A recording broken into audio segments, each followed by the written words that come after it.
আরে আপনি ইফতারের টেবিলে বসতেছেন কেন? ওঠেন ওঠেন। বৌমা, টেবিলে বসবো না, ইফতারি করুম না আমি। আমি তো আপনার ইফতারি করতে মানা করি নাই। হ্যাঁ, আপনি ইফতারি করবেন, কিন্তু আমার ঘরে না, আপনার বড় ছেলের ঘরে।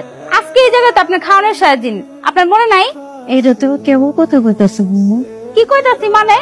গত মাসে এই সময় এই দিনে আপনি দুপুরের খাওয়ান শেষ করে আপনার বড় ছেলের ঘর থেকে আমার ঘরে আইছেন, রাতের থেকে আমার ঘরে খাওয়া শুরু করছেন।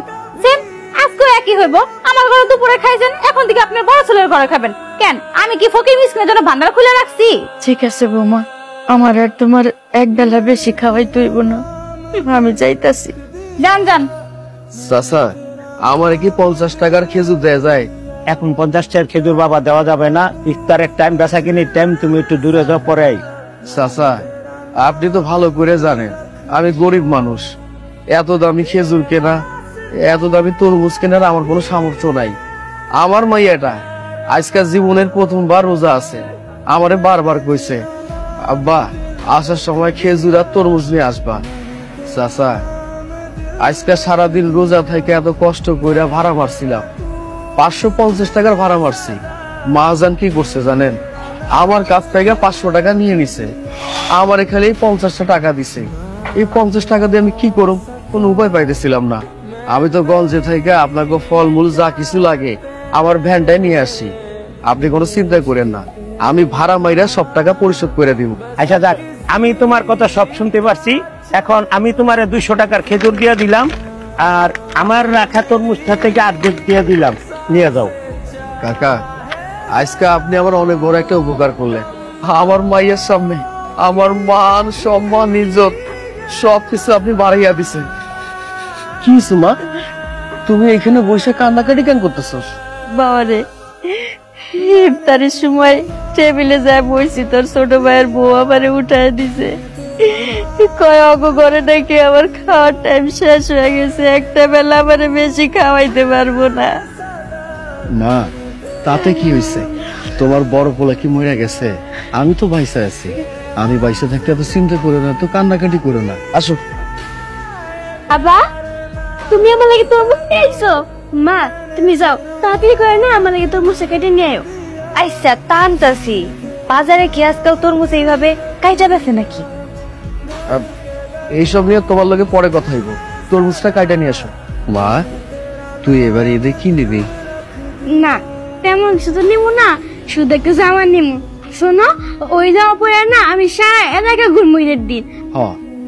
এইবার ঈদে আমার মায়ের লাইগা সুন্দর দেখে একটা জামা কিনো। এই দাঁড়া, তালা লাগা। ভ্যান গাড়িতে পড়ছে তালা, আমার মিশছে জ্বালা। আজকের থেকে তোমার আর ভ্যান গাড়ি চালাইতে হইব না, যাও তুমি সোজা রাস্তা মাখো। কাকা, এইটা আপনি কি করতেছেন? ঈদের তো আর বেশি দিন নাই, 2-1 দিন আছে। আপনি আমার কাছ থেকে ভ্যান গাড়িটা কাড়ে নিতেছেন, আমি কি করে কি করুম? আমি তো আমার মা এটারে কথা দিছিলাম ওর লাগে একটা জামা কিনুম। 2000 টাকা তুমি দিয়া তারপরে ভ্যান গাড়ি নিতে আইসো, বুঝে আইছে আমার কথা? এই মিয়া, বুঝছো কথা কোনাকে? কাকা আবার ভাই, ভাইয়া তুমি কইতে চাইছিলাম তুই কি আমার একটা ভ্যান গাড়ি কিনে দিতে পারবি? সমস্যা নেই, আমি তোর টাকাটা আস্তে আস্তে করে পরিশোধ করে দেবো। আমি জানতাম তোমার ভাই কিছু না কিছু লেগে এই বাড়িতে আসছে, দরকার ছাড়া তো কোনোদিন আমাদের বাসায় ঢুকে না। এখন বিপদে পড়ছে, এখন আসছে আমাদের কাছে। বলি, আমরা কি টাকা বানায় রাখছি নাকি টাকা ছাপায় আনবো? আপনার ভ্যান গাড়িটারই কিছু আমরা কিনে দিতে পারবো না। ঠিক আছে, আমি তাহলে আসি। আজকে ঈদের দিন আমি আমার মাইয়াটার লাইগা একটা নতুন জামা কিনতে পারি নাই। আমি কেমন বাপ, আমার মতো বাপের পয়সা দেখার কোনো অধিকার নাই। বাবা, তুমি না কইছিলা আজকে আমার একটা জামা দিবা, কই ওই জামা দিলে না? না রে, আমি তোর ইচ্ছা পূরণ করতে পারি নাই। আমি তোর লাইগা ঈদের নতুন জামা কাপড় কিনতে পারি নাই, তুই আমার ক্ষমা করে দিস রে মা। এখানে চিনিয়ার সময় আছে, নিয়ে রান্না করে খাও। লাগবো না, লাগবো না আমাকে কোনো সেমাই চিনি। আমাকে গরিব জন্য কি ঈদ বৈশা আছে? বৈশা থাকবো না। আমাকে গরিব আবার কিসের ঈদ? কোনো ঈদ নাই। ঈদের দিন সেমাই চিনি কেনার মুরদ নাই, আর মুখে বড় বড় কথা। তোমাকে সেমাই চিনি লাগবো না, তোমরা যে জায়গায় যাইতাছো ওই জায়গায় যাও। আজ থেকে মনে করুম আমি মাত্র একটা পোলা জন্ম দিছি, সাগর। রাতুল নামের আমার কোনো পোলা নাই, জন্মের সময় মরে গেছে। আরে সেই পোলা নাকি বোর কথা শুই না, ঈদের দিন ভাই মা ফালায়া বাড়ি ঘর ফালায়া শ্বশুর বাড়ি যায় ঈদ করতে। এই পোলা তো আমার হইতে পারে না, এমন পোলা তো আমি গর্বে ধরি নাই।